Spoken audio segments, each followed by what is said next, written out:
The Arab Sugar Daddy and the Beautiful Indian Girl. A novel by Dr. A. Ahmed. This is a one-sided love story between a rich old Saudi man and a beautiful poor Indian girl. It was written in English and translated into Arabic by Dr. A. Ahmed. This story was narrated in 6 books. Book 1. The Arab Sugar Daddy falls in love with a beautiful Indian girl. Copyright. All rights are reserved. No part of this book may be reproduced, stored in a retrieval system, or transmitted in any form or by any means without the prior written permission of the author except by the reviewer, who may quote brief passages from the review for printing in a public newspaper, general magazine, school journal, or university article. All characters in this novel are fictitious, and any resemblance to real people, living or dead, is purely coincidental. Chapter 60. The most abominable crime ever committed in the Muslim world. Rayhana Khan is arrested for the most serious crime that has ever been committed in the Muslim world. Perhaps it is the most abominable sin that a Muslim woman could ever dare to commit in the holiest land of Muslims.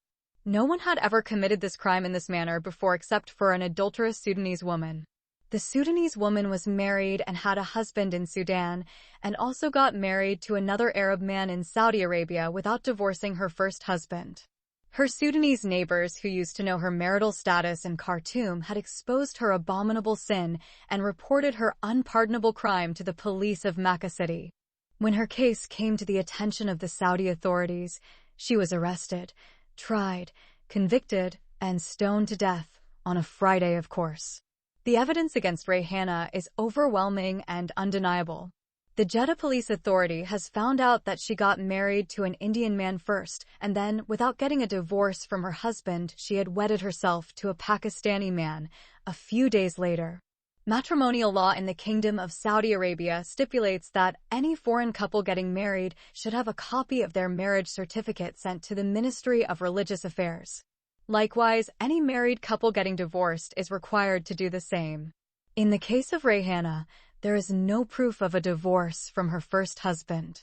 Even if a divorce certificate would be produced later, the Sharia law would not allow a divorcee Muslim woman to remarry until she waited 3 months and 10 days according to the Quran. Rayhana's crime became more serious after the Jeddah police sent her for a pregnancy test. The result of the urine and blood tests showed that she was 6 weeks pregnant. That means that she was impregnated by a third man other than those 2 men she married in less than a month. She has to produce proof of her marriage with the third man who impregnated her and further prove that he had divorced her before she married the other 2 men. Rayhana shot herself in the foot when she said during her interrogation by the Jeddah police that her Indian husband who fathered her daughter had died 2 years ago. Moreover, she confessed that when she came to Saudi Arabia she was not married to any man. Then, she claimed that she got raped by 2 Saudi policemen. But she could not be able to produce evidence of her alleged rape. Of course, her daughter is not accepted as a witness because she is a child and also a female. When she failed to produce the needed pieces of evidence and official documents, the Jeddah police concluded that she was indeed a professional prostitute whose business was cheating men out of their money while sleeping with them under the cover of marriage. She took advantage of her extreme beauty and sexy body to seduce men and beguile them in mock marriages. When Sheikh Ahmed came back to his senses after he regained consciousness, he heard the charges against Rayhana. He knows that his beloved Indian maidservant is going away forever, never to return to him again. This time, the madman Qais felt as if Layla's husband, who is called Ward, had been resurrected from his grave as a zombie and claimed his matrimonial rights on his wife Layla and then took her inside his grave and buried her with him. Based on that, Sheikh Faiz bin Ahmed has understood that Rayhana Khan is going to be stoned to death for those serious crimes that have been placed on her head. His happiness and joy overnight have been turned into the deepest gloom and sorrow.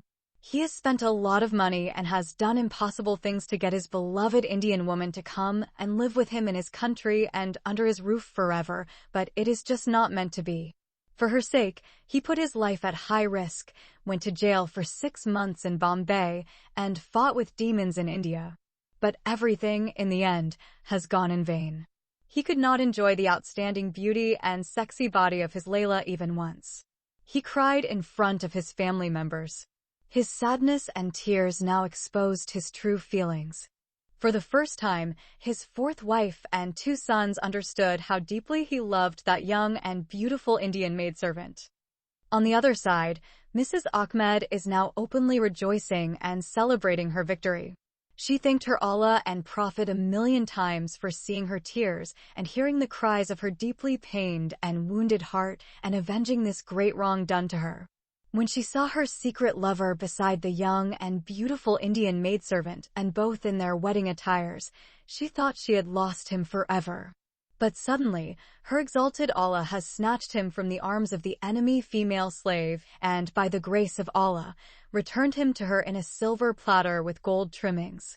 Once again, the handsome Pakistani chauffeur is to be her lover all alone.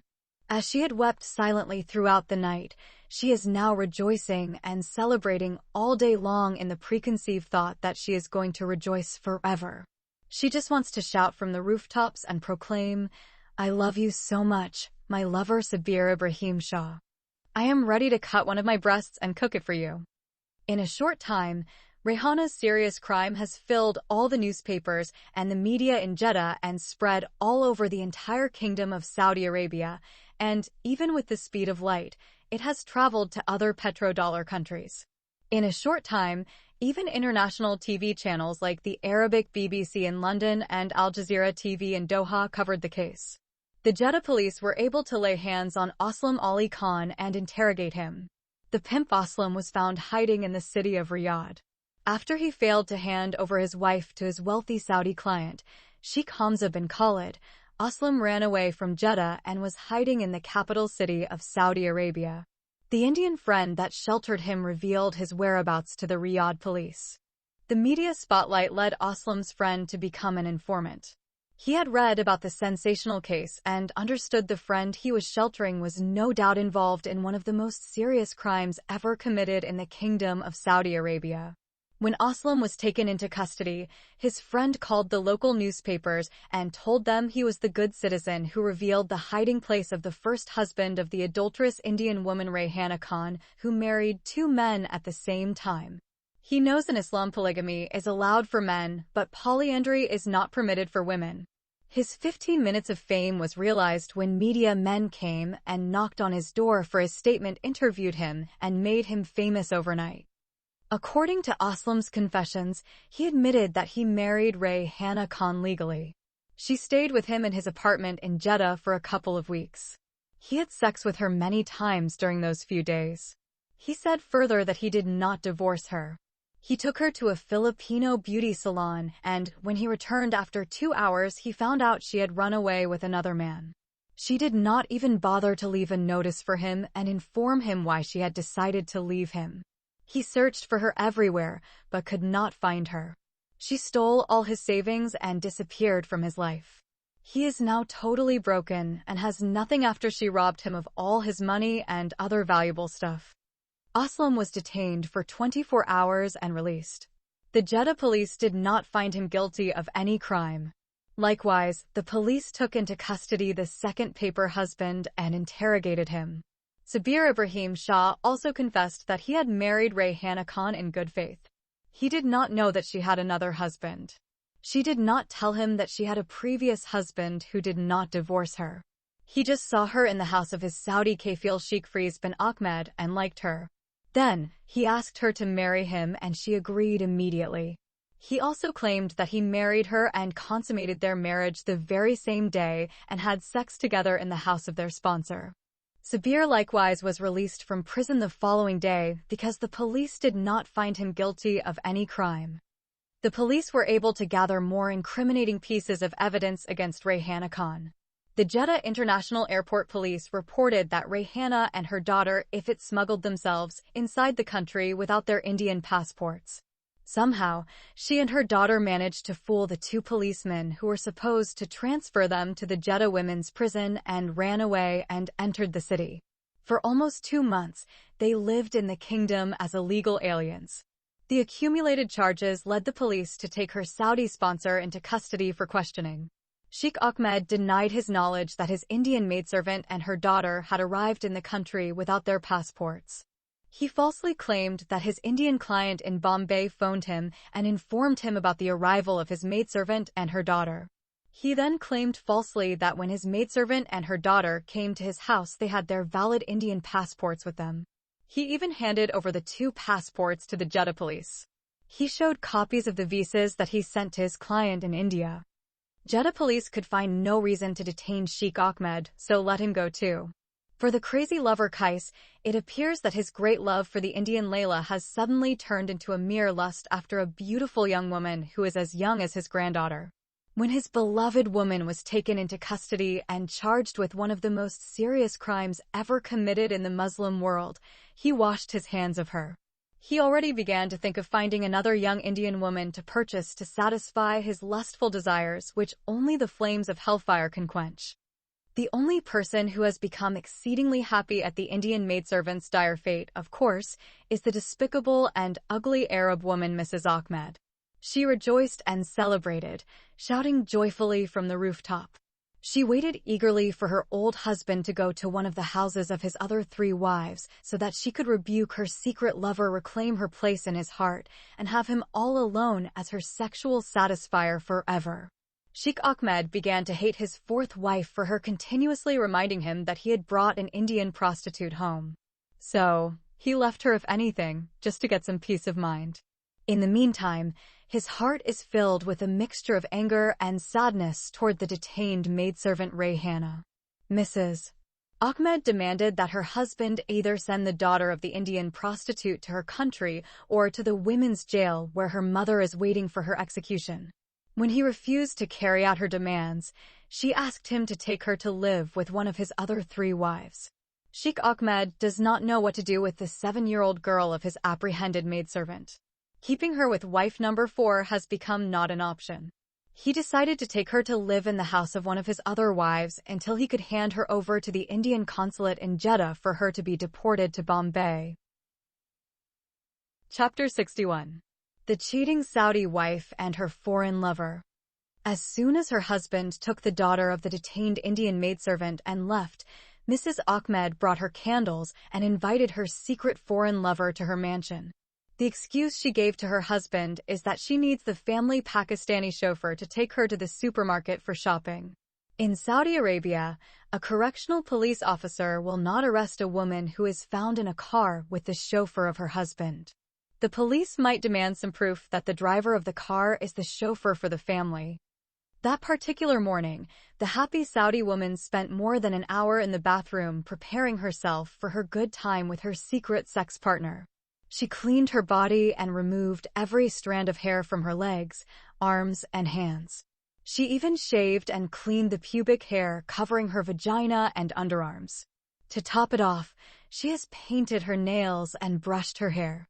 She has done everything she could to make herself look like a lovely young Indian woman.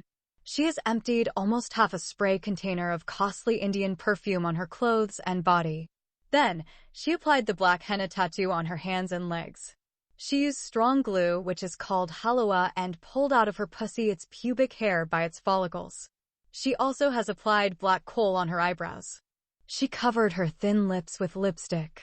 She put a golden pink manicure on the fingernails of her hands and feet. She applied the dilka and kamra on her fleshless body. She then applied musk perfume on her body and black underwear. She is wearing high heels and sexy boots. She has nothing on her skinny body except her pink bra and black underwear.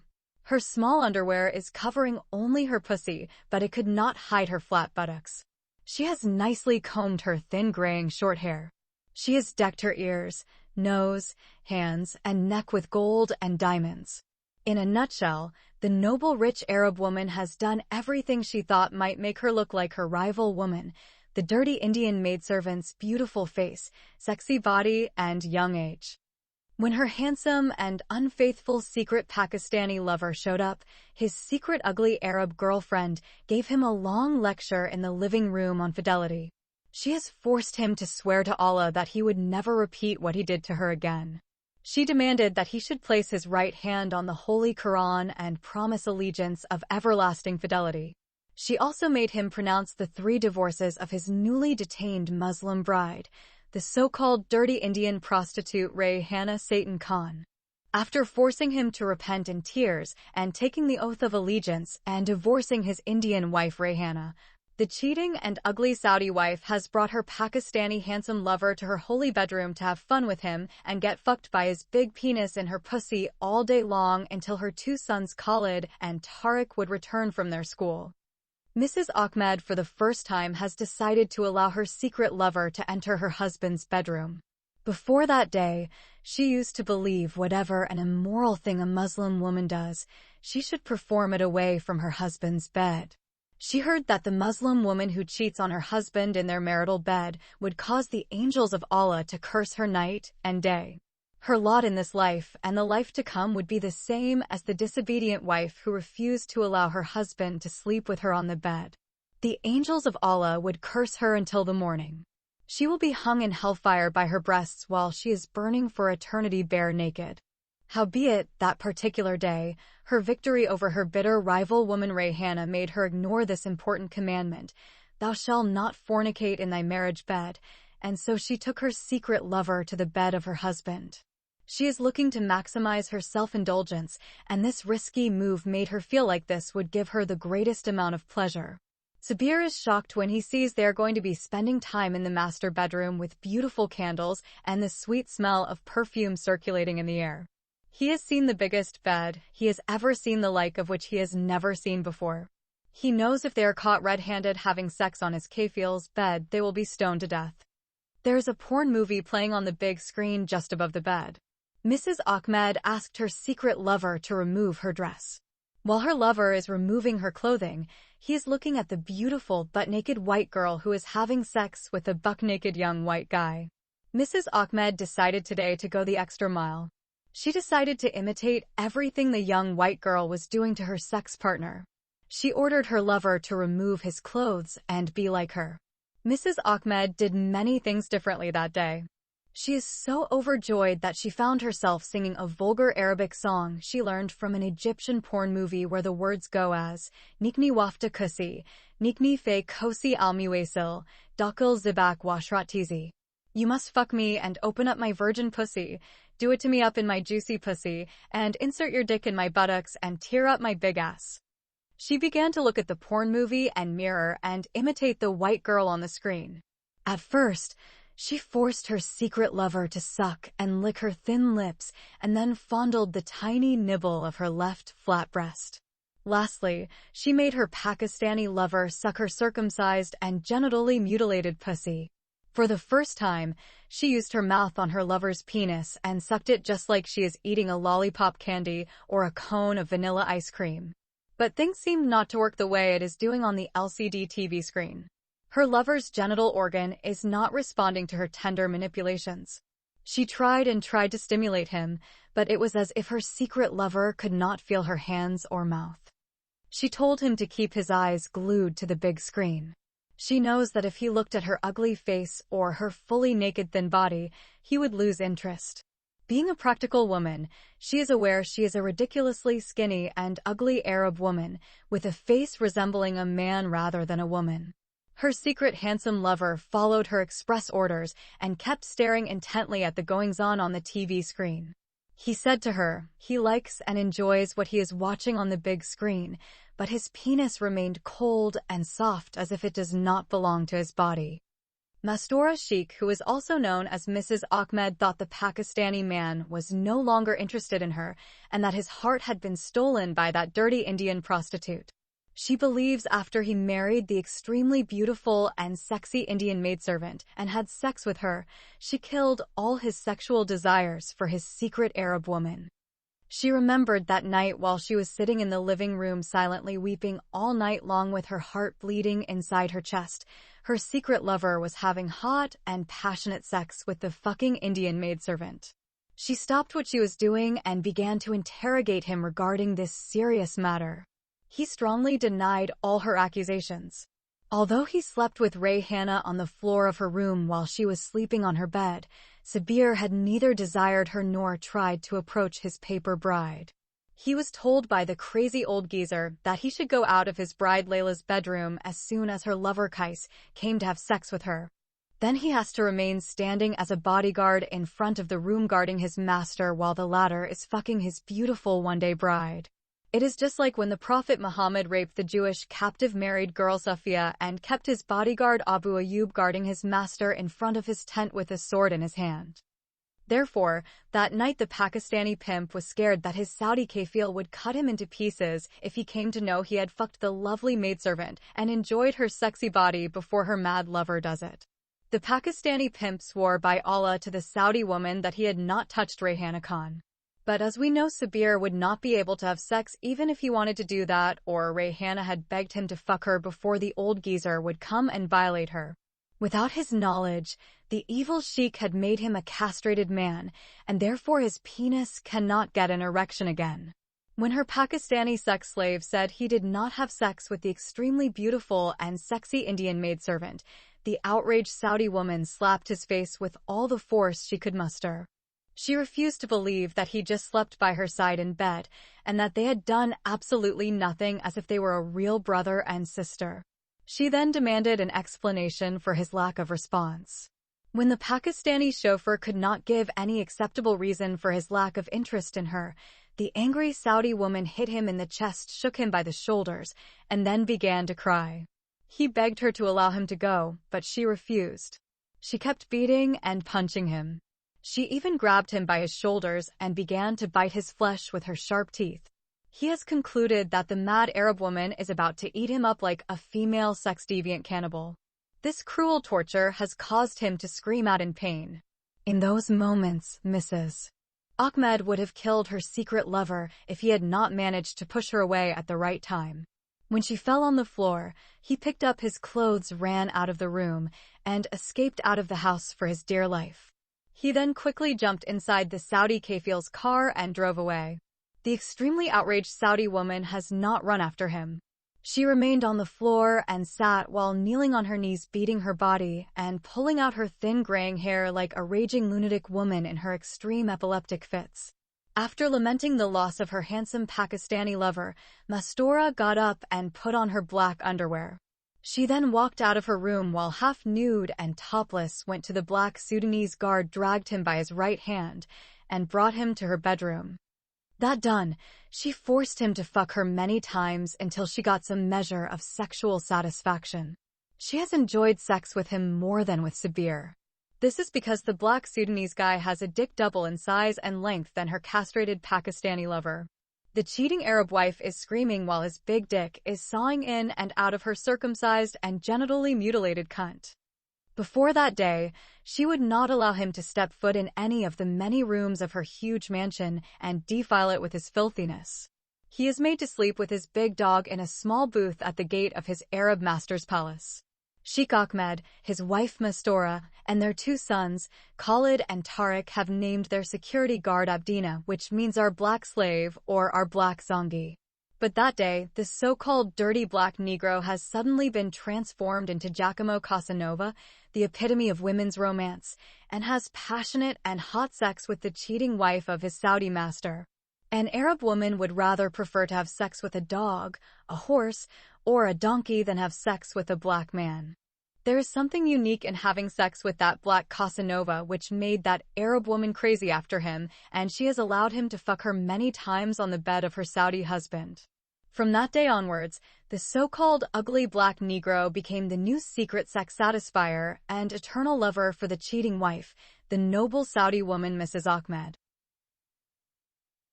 Chapter 62. The Danger of Being Lovers in the Muslim Holy Land.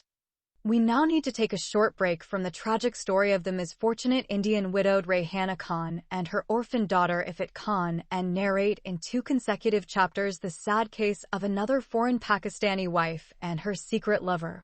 So far, Rayhana and her daughter Ifat have seen nothing good in the so-called promised land that flows with money and honey except evil in its darkest form.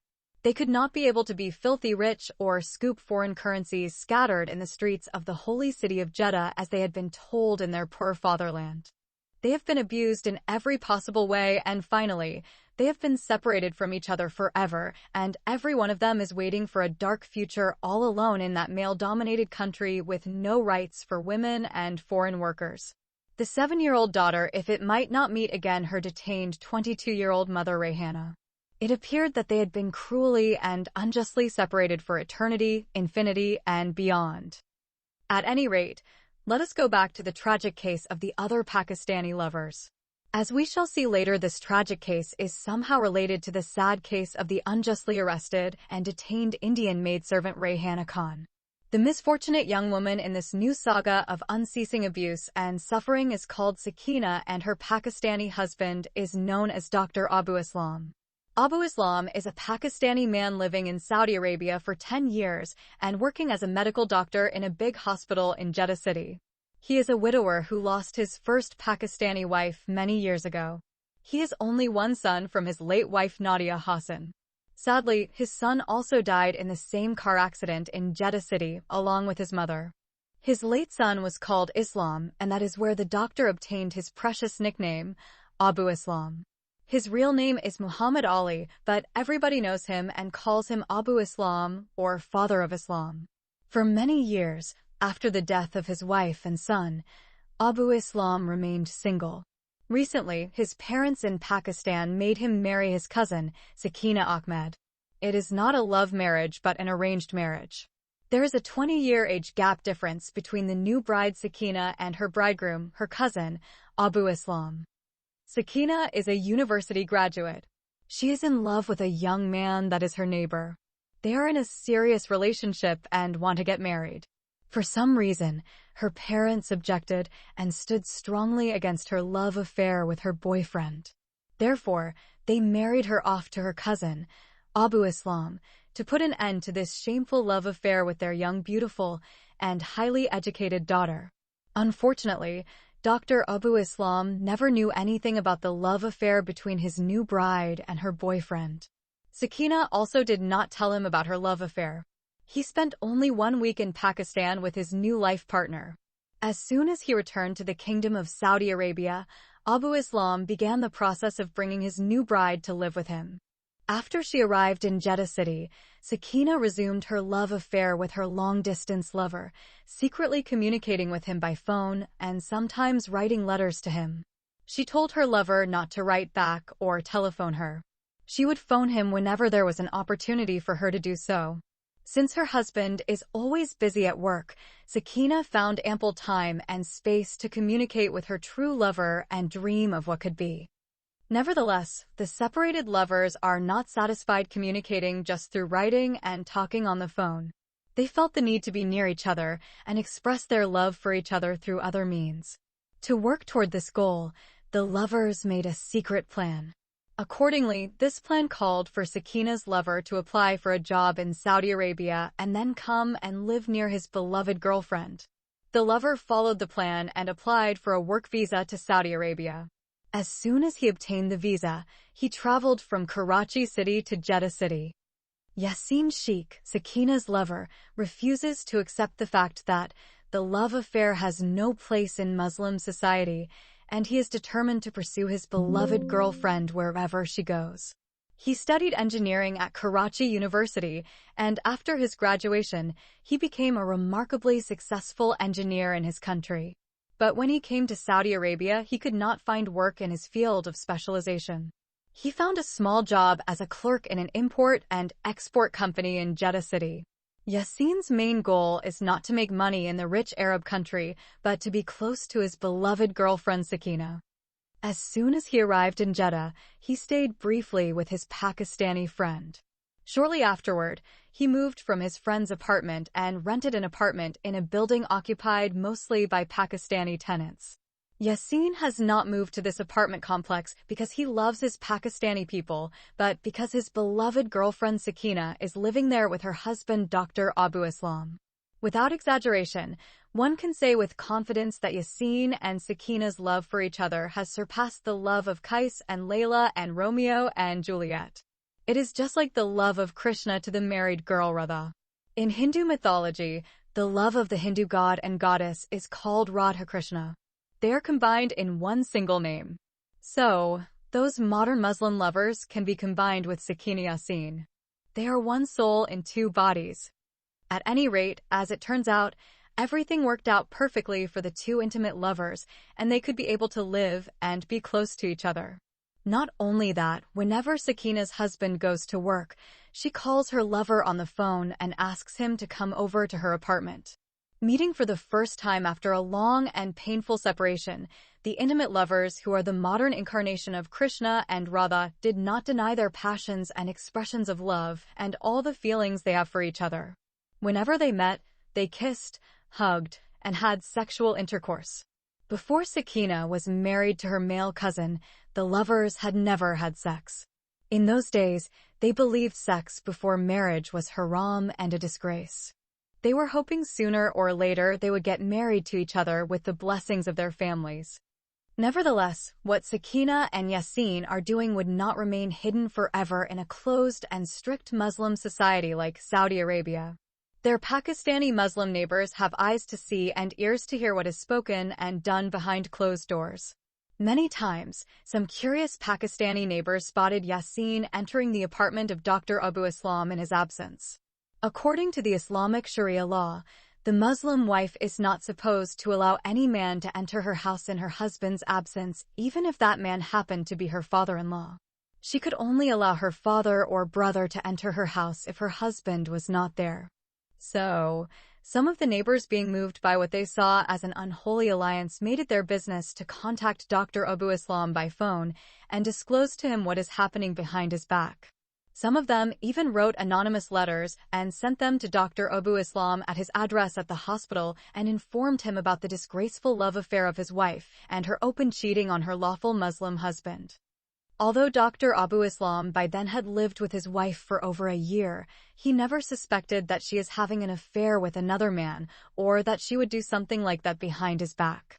Consequently, the news of his wife cheating on him made him feel the ultimate betrayal, especially when he had succumbed to his family's wish and had married her.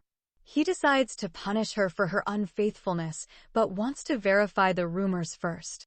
If she is dishonoring him in this fashion and defiling their marriage bed, he would catch her and her secret lover red-handed, and thus he would have the right to divorce her, sending her as a divorcee back to her family in Pakistan. Dr. Abu Islam never thought of slaying his cheating wife in an honor killing or sending her to the Sharia court to be stoned to death for cheating on him.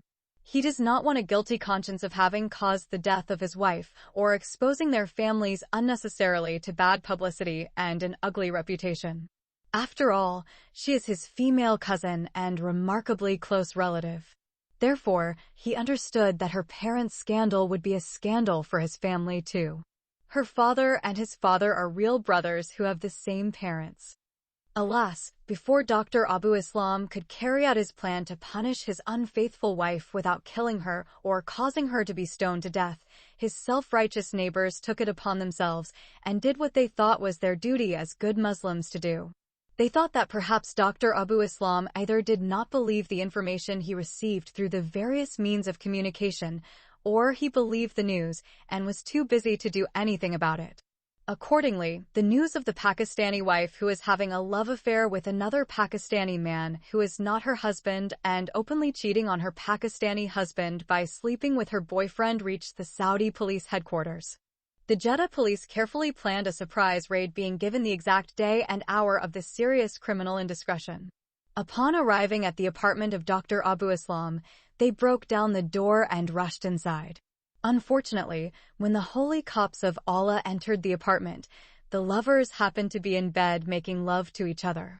They were caught red-handed, arrested bare naked, and taken into police custody without their clothes. After their arrest and harsh interrogation, both lovers admitted their secret love affair and adulterous relationship. During her interrogation, the beautiful and young Pakistani wife Sakina is not only beaten up by the male police officers, but she is also got gang-raped by them. A few days later, the adulterous lovers were tried and convicted by the Jeddah Sharia court. Yassin has been sentenced to receive 100 lashes on his back and buttocks because he committed adultery while he was not married. Sakina, on the other hand, has been sentenced to be stoned to death because she committed adultery with another man while she was married and having a husband. Yasin received his 100 lashes with a whip and was allowed to go to his apartment. The flogging he received to his back is less painful than massage therapy. The executioner who flogged Yasin held a copy of the Quran in his right underarm between his right shoulder and his chest, and he is not supposed to drop the holy book while he is carrying out the flogging with his right hand. But a few days later, the lonely lover Yasin hung himself in his apartment, and therefore both intimate lovers Radha Krishna died like the death of Romeo and Juliet. Chapter 63. The Stoning of the Adulteress Sakina. In the case of the so-called adulterous wife, her punishment is different and has been carried out by over 100 men. The stoning ground is in an open area which could be seen from the building where Dr. Abu Islam and his so-called adulterous wife Sakina used to live together as husband and wife. It is also the same building where the lover and his beloved had lived and enjoyed their love intimacy and passionate and hot sex. Dr. Abu Islam felt guilty when he came to know his wife is in love with someone before he married her. If he knew she is in love with someone else, he would not have married her and separated those intimate and sincere lovers. Therefore, he thought as if he was the one who betrayed his wife Sakina. He wished that the Islamic court would either pardon his detained wife or give her a lesser punishment like imprisonment for a few years and then release her and deport her to her country. But when he learned through the TV news that his wife had been tried and condemned and going to be stoned to death, he knew he could do nothing to change the decision of the Islamic court, because it is the judgment of Allah and his Prophet Muhammad, and therefore there is no mortal being can revoke it. Even the king of the Kingdom of Saudi Arabia cannot cancel it. Despite that, he decided to approach the Sharia court and inform the judge who passed the stoning judgment that he was ready to forgive his cheating wife and take her back if she was ready to repent, break up her unacceptable friendship with her lover, and apologize to her husband. Although Dr. Abu Islam expected that the court would not accept his forgiveness and pardoning of his wife, still he followed the dictating of his conscience and went and talked to the Sharia court authority. The Sharia court did not only reject his appeal but published it in the newspapers. When his Pakistani community came to know through the media that Dr. Abu Islam forgave his adulterous wife and wanted to take her back, they hated him with more bitterness. They considered him to be the most useless and cowardly Muslim man who ever existed. The Pakistani ambassador in Riyadh City said in a TV interview that Dr. Abu Islam and his adulterous wife Sakina are stigmas on the bright face of Pakistan. He further said that any Pakistani man in his place would not hesitate for a second to slay his unfaithful wife on honor killing instead. That shameless doctor went and begged the Sharia court to stop carrying the judgment of Allah on his adulterous cousin sister, and without shame, he wanted to take her back in his apartment as a wife. The Pakistani consul of the consulate in Jeddah City has demanded that the Sharia court should also pass the death sentence on the adulterous man Yasin Sheikh and stone him beside his adulterous girlfriend Sakina. Otherwise, he should be extradited to his country Pakistan so that he would be stoned to death at the Karachi International Airport by the Pakistani angry Muslim men and women. Shortly after the Islamic court rejected the appeal of the dejected husband, the date of the stoning of his wife was announced through all media channels in the Kingdom of Saudi Arabia. It has been scheduled to take place on a Friday noontime after the public congregational prayer. Every Pakistani man in Jeddah decided to attend and participate in the stoning to show his condemnation of that disgraceful act that one of the Pakistani women did while she is lawfully married to another man. Pakistani women vowed that they would take part in the stoning if the Saudi police authority would allow them to do so. But their requests have been rejected on a religious basis, and only their husbands, brothers, and sons could join the other faithful Muslims after the Friday prayer and stone the condemned adulterous woman. Around 12:45 p.m., the execution ground is crowded with men dressed in white garments, and all of them have long beards and somber and angry faces. They are males, big as well as small. Even male children have been brought there by their fathers or big brothers. They looked like monsters and worshippers of Lucifer. None of them appeared as a holy man who was worshipping a true and living deity. There are with them their small male children who are dressed up in their traditional clothes, which look like pajamas and appear like little white demons, just like their devilish fathers and brothers. None of those kids is smiling or having a childlike face. They also look like small angry evil spirits. Shortly after the gathering of the so-called faithful men and children of Allah, the condemned adulterous woman was brought by a police car. She is handcuffed and her legs are securely fastened by chains. She is dressed up in a black abaya and niqab that covered her entire body. When they dragged her out of the car, she was shaking and screaming and calling for help. She is begging the Saudi police officers to spare her life. None of them seemed to heed her crying and pleading. A couple of policemen dragged her like an animal until they brought her to the middle of the crowd. There is already a hole that has been dug for her burial. Then the Arab policemen forcibly inserted her resisting body inside that hole. Some men came and buried her until her neck. Only her neck and head are visible while the rest of her body is completely buried underground. It is 48 degrees Celsius when the poor Sakina has been buried up to her neck in the hot sand of the Sahara Desert. The heat of the sun and the hot sand scorched her body, causing 75% second-degree burns to her flesh, and she was screaming louder and louder. Underneath the black abaya, she is sweating and burning like steam boiling inside a tea kettle. It might have been more tolerable to put her in a furnace than to bury her in the hot sand. They do not need to stone her to death, for if they had left her just 1 hour in the hot dry ground, she would have been cooked alive instead. After that, her face has been uncovered so that everyone could see her. She is also expected to see those people who have gathered around her stone her to death. Those policemen forcefully tore the black niqab from her face. They are like two wolves tearing out the flesh of an innocent lamb. When she has been uncovered, her face is shining like the sun. She has appeared as the most beautiful young Pakistani girl ever created by God in that backward Muslim land. She has an exceptionally white complexion, as if she is the daughter of a white woman and a Pakistani father. She has exceedingly long black hair. Through her beautiful face, one could see a very frightened young woman. In the meantime, the condemned girl Sakina continued to scream and call for help. She even called upon the names of Allah and her Prophet Muhammad to come and rescue her from that cruel and painful death. But neither Allah come from his black house in Mecca city, nor did her Prophet Muhammad have resurrected from his grave in Medina city. No one among her executioners and her Pakistani people has shown pity towards her. In their balconies, many Pakistani black burqa-clad women gathered in groups of 2s and 3s to witness the stoning event. They are standing like scary black ghosts on the windows of their apartments and looking as if they are watching a happy wedding celebration. Some of them are using long-range observation binoculars to see the stoning. None of them seem to pity the victim girl. Even their small underage girls have been made to watch such a brutal stoning. Shortly after her burial inside that hot sand, an old man who looked like Iblis the devil came forward and shouted Allah Akbar thrice and cast the first 3 stones on the head of Sakina.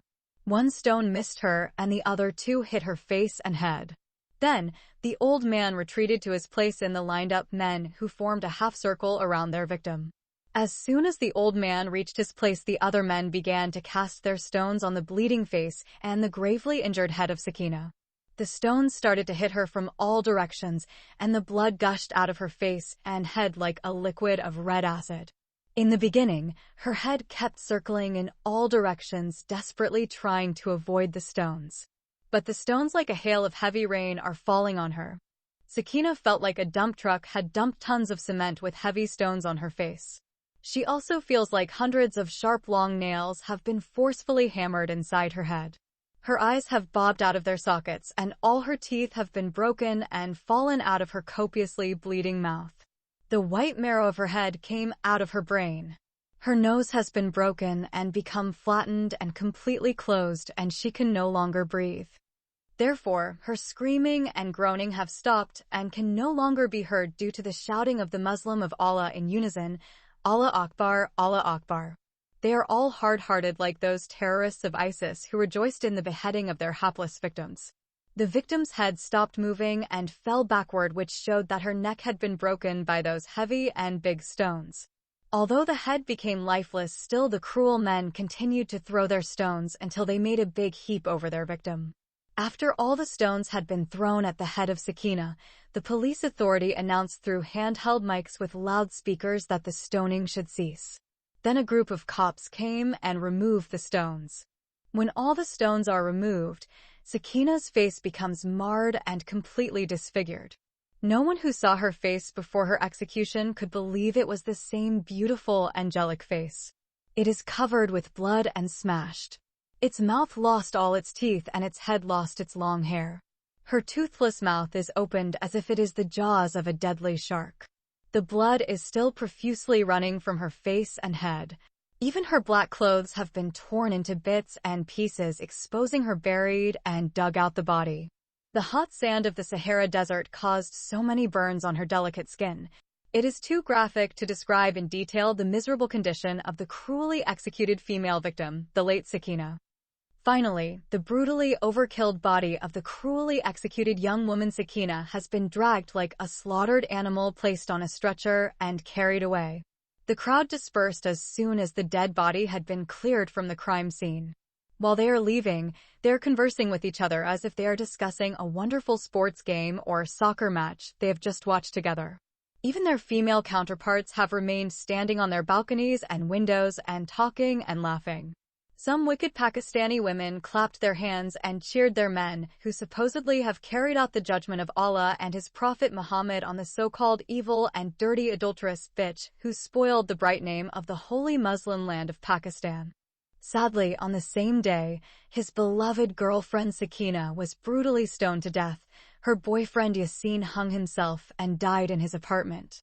The two lovers Sakina and Yasin have died together, symbolizing the incarnation of modern avatars of the eternal lovers Romeo and Juliet, Radha and Krishna, Layla and the madman Qais, Cleopatra and Mark Antony, Mumtaz Mahal and Shah Jahan, Paris and Helen, Salim and Anarkali, Jane Austen and Thomas Lefroy, Hir and Ranja, Penelope and Odysseus, and shall we add to them our lovers Rayhana Khan and Jamal Khan.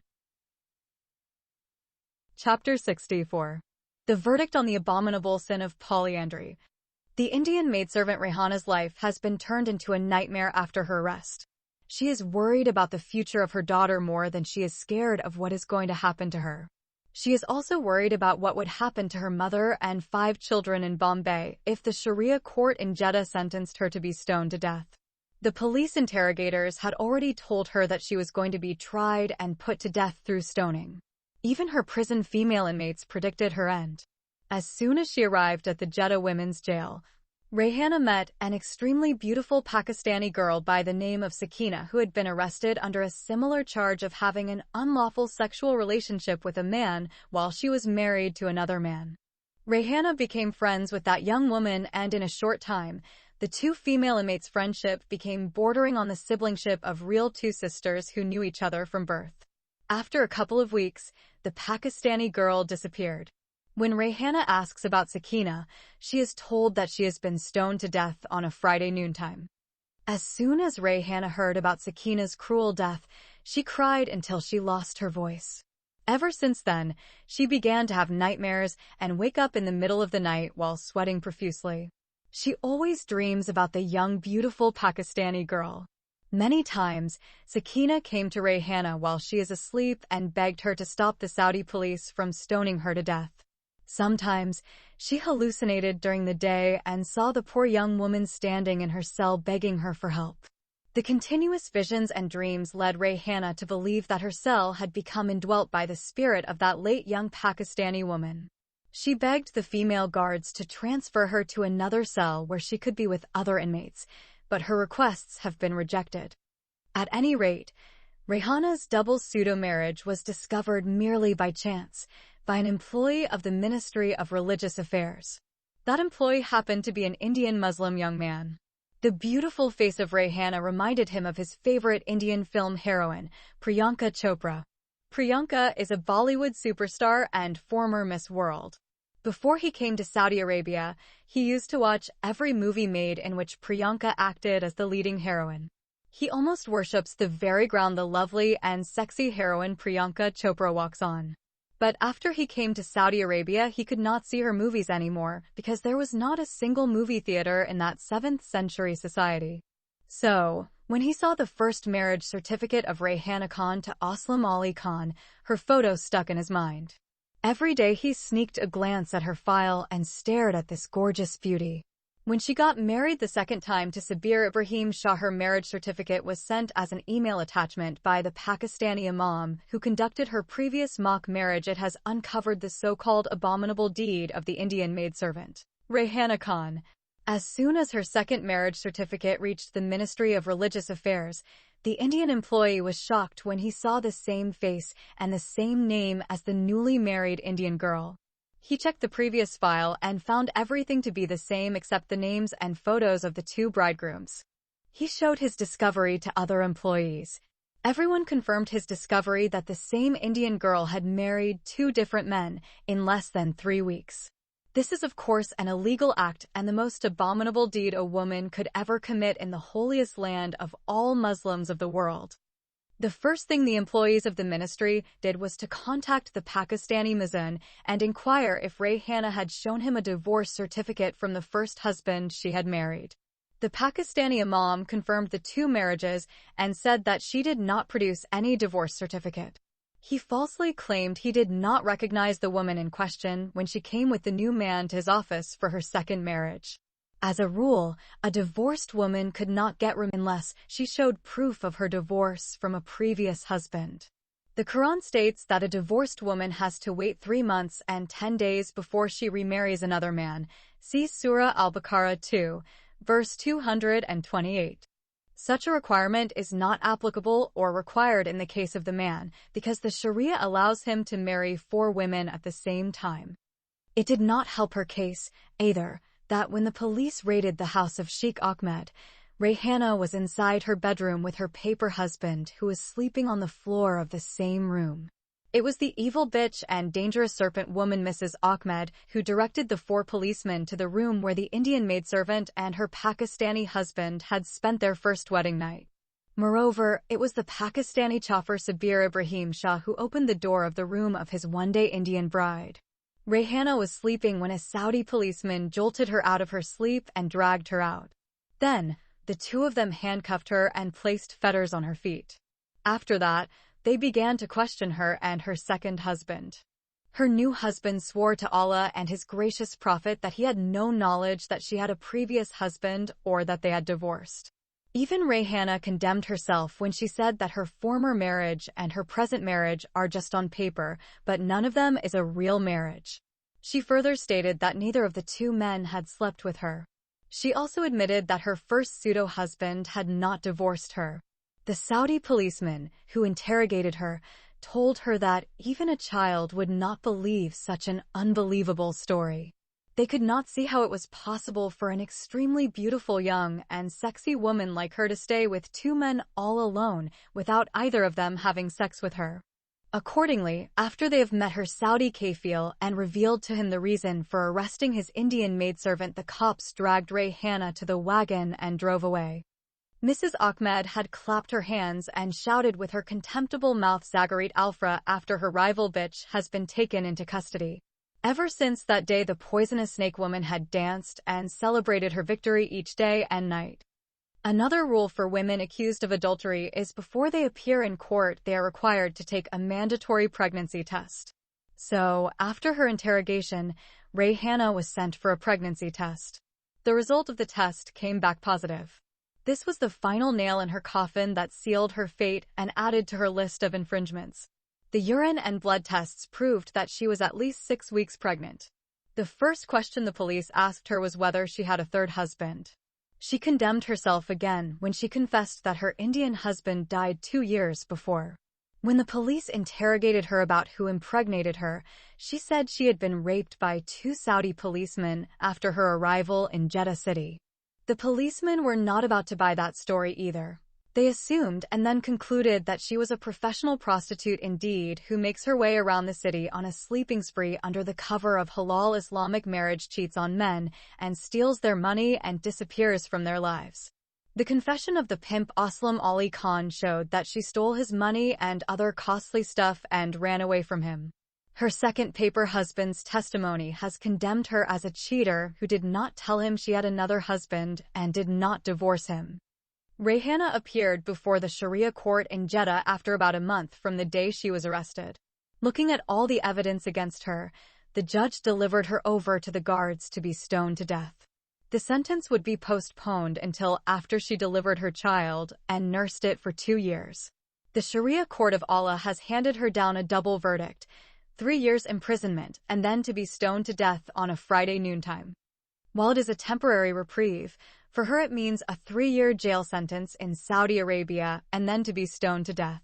The judge quoted the following religious authority to back up his decision. A woman came to the Prophet Muhammad and said that she had become pregnant as a result of fornication. He, the Holy Prophet, said, "Is it you who has done that?" She said, "Yes." He, the Holy Prophet, said to her, "You will not be punished until you deliver what is there in your womb." One of the Ansar became responsible for her until she was delivered of the child. He, that Ansari, came to Allah's apostle, may peace be upon him, and said, "The woman of Gamad has given birth to a child." He, the Holy Prophet, said, "In that case, we shall not stone her, and so leave her infant with nothing to suckle him." One of the Ansar got up and said, "Allah's apostle, let the responsibility of his suckling be upon me." She was then stoned to death. Sahih Muslim, Book 17, Hadith number 4206. Consequently, the Indian maidservant Rayhana Khan has been sentenced to 3 years in prison, and she is to be stoned to death after completion of her jail term. Then, her so-called illegitimate baby would be sent to her family in India. It is a double punishment.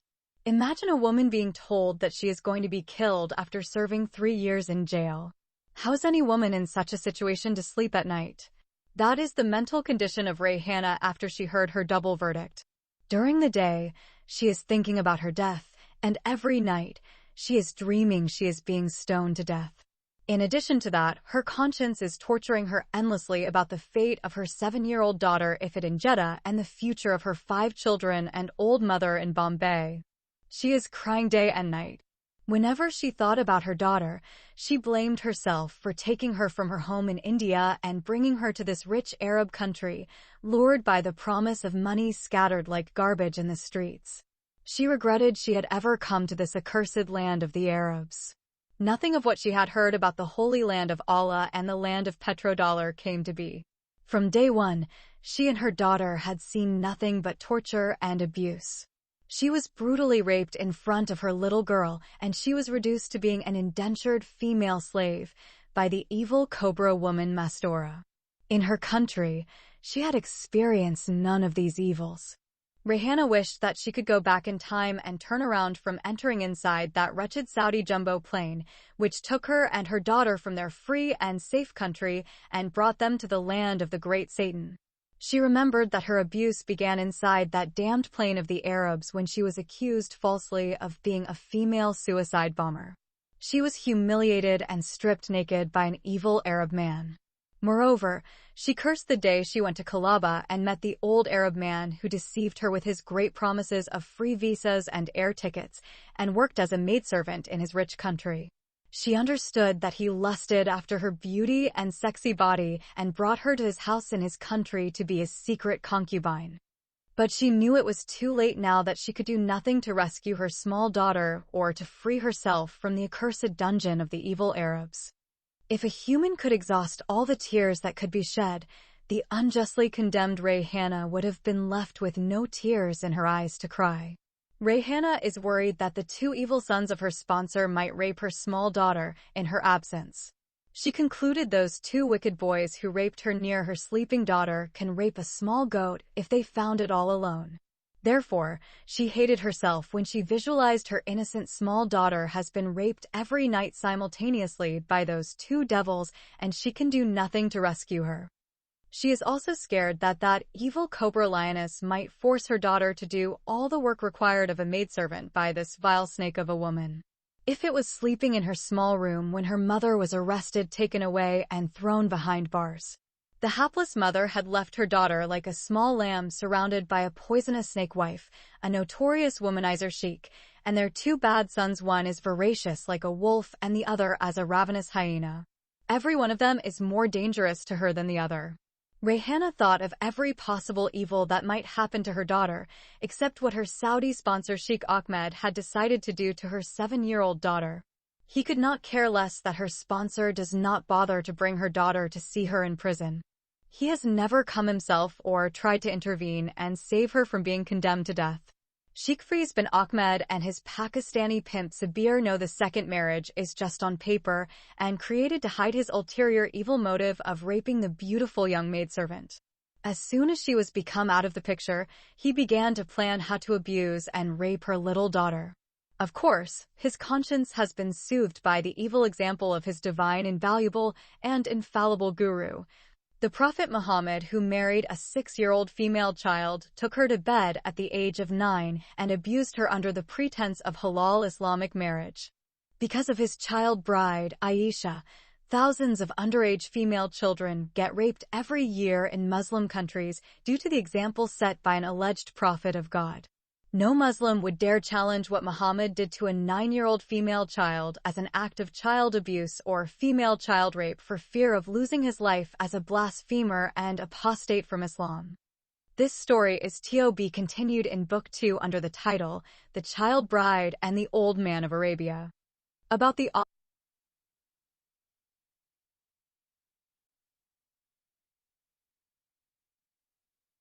This story is to be continued in Book 2 under the title, The Child Bride and the Old Man of Arabia. About the author of this novel. Dr. A. Ahmed is an author and scholar. He holds 5 university degrees, BA, MA and PhD in Philosophy and Comparative Religious Studies from India, and BA and MA degrees in Religious Studies and Philosophy from Canada. He was born and raised a Muslim, but through his studies of philosophy and comparative studies of religion, he converted to Christianity. He has a unique writing style that can break through any religious, social, and cultural barriers and reveal the truth as it is. In addition, his books rely on eyewitnesses because he witnessed with his own eyes the difficult conditions that Muslim women live in Islamic society. He has written 25 books, but has so far published 10. He wrote his novels in English and translated them into Arabic. All of his books revolve around women's issues in Islamic societies and terrorism in Islam. His books are available for free to listen to on his pages on the YouTube website, and he narrates them in his own voice.